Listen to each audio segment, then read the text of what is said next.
Hey there everyone, it's me, Noamian on the Arc Truth, and today, in this video, we're gonna be talking about the disappointing Canadian elections that occurred on October 21st, just 5 days ago.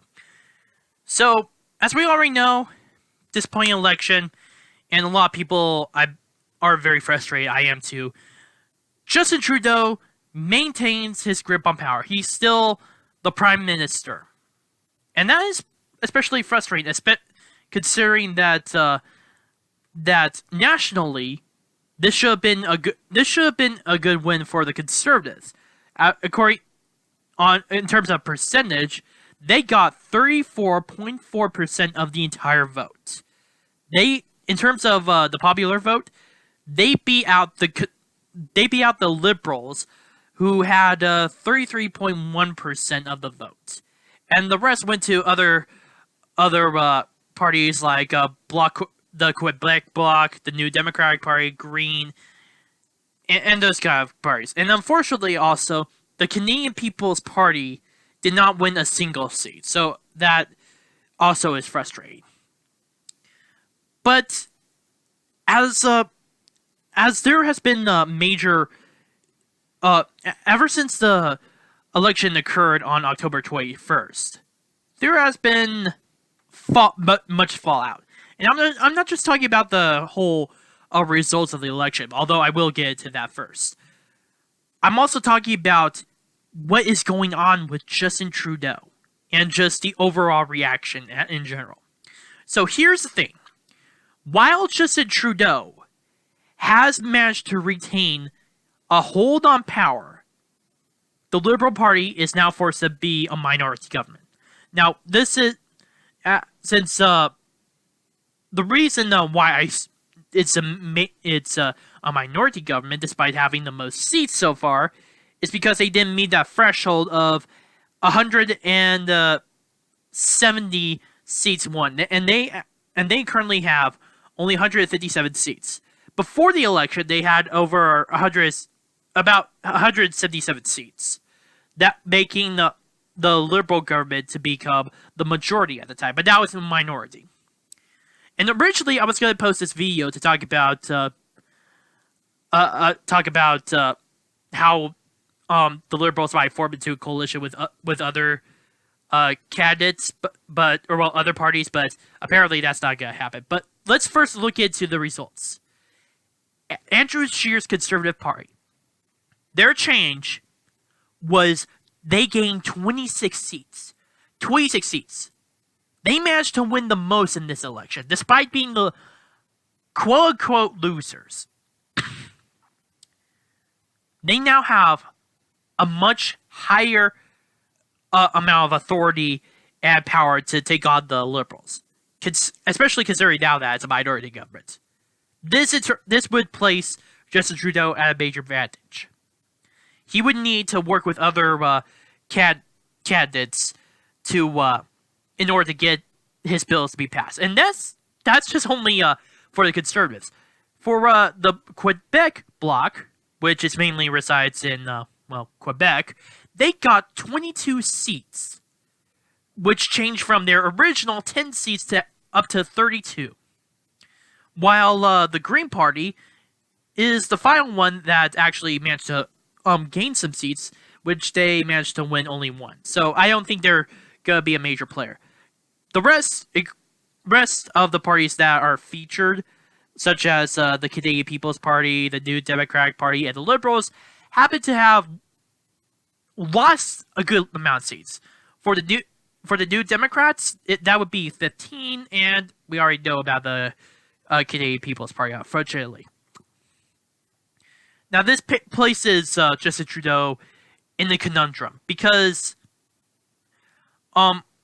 he would need to try to work with other opposition parties in order to get things that he wants done, especially when it comes to leftist policies, such as the whole C-16 bill, although that itself was passed, and just a few other things. And I don't think that a lot. I don't think that I'm going to think that there will be a lot of opportunity for these political parties, especially those who like the NDP or the Quebec bloc, to actually support Justin Trudeau because of the amount of scandals that have occurred under him and the amount of popularity that he has. He may have won this election, but his popularity still has fallen badly. And they don't. I think even if there was a possibility of a coalition with Justin Trudeau, they wouldn't like that because that would attach them to all the scandals that he has committed. So it would be politically in any of these political parties' best interest. Although if there had been a coalition, I would say the likeliest would have been with the New Democratic Party or the Quebec bloc, and the best kind of coalition, although this would not be realistic, especially with how Justin Trudeau attacked them, would be with the Conservatives. That way, he manages to try to breach the gap within the Canadian electorate, which is becoming a major issue. By the way, there has been I actually was looking at the whole coverage of the Canadian election, and I saw from Twitter how much unpopularity there is with the whole results of the election as well as with Justin Trudeau. Because there was this hashtag called Wexit, which is basically Western Canada leaving the rest of Canada. This has been an ongoing issue with Alberta, with Saskatchewan, with a lot of these other provinces over how they are being treated by the Canadian government, especially in terms of taxes, the building of pipelines, unemployment, just so many other things.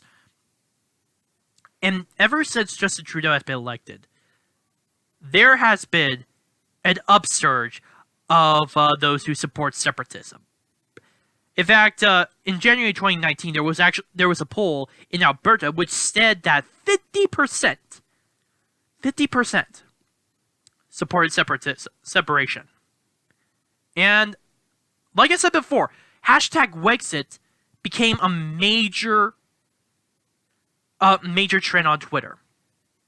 I even saw one of the petitions talk on Twitter and went to one of their websites, where by the time I went to bed, it was about 4,000 people who managed to make a signature. By the time I looked the next day, at 2 p.m. on Tuesday, it went to 70,000. That's how unpopular Justin Trudeau is. And that only shows how badly divided it is. I even saw a lot of people on Twitter just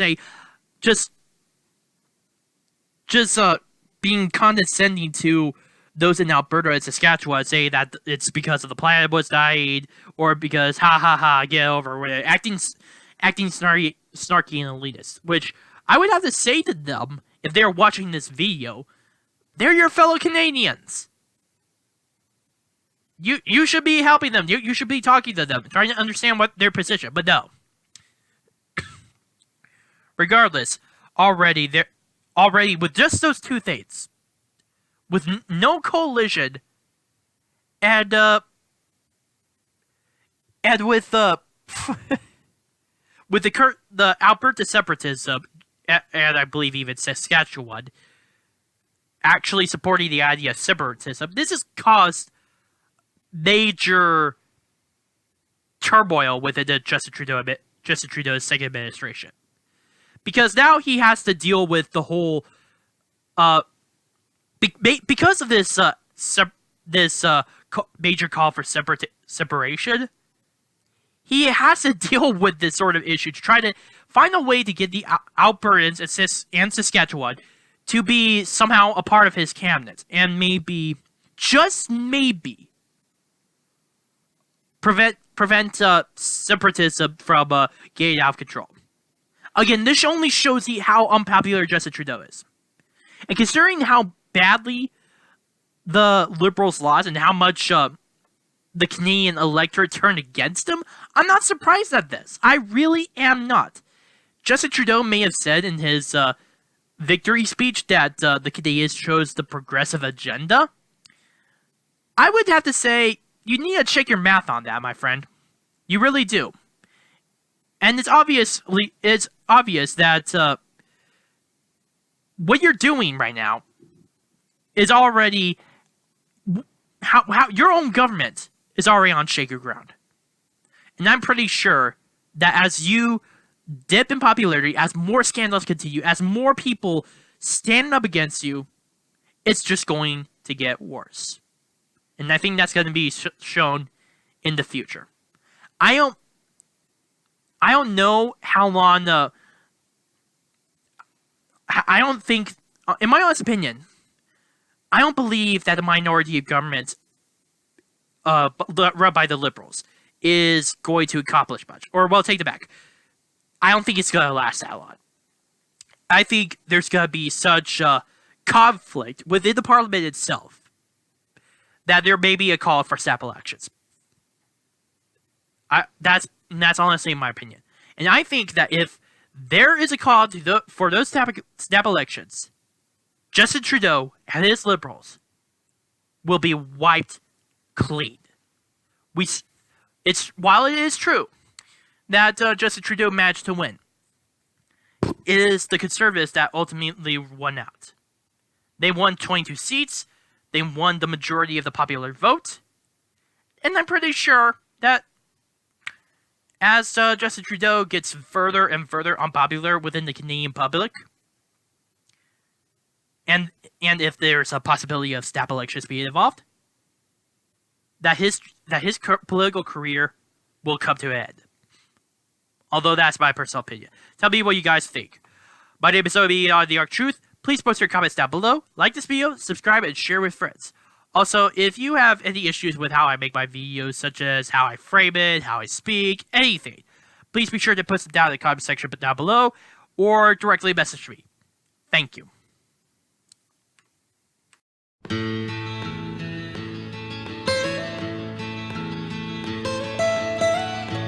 Almost heaven, West Virginia, Blue Ridge Mountain.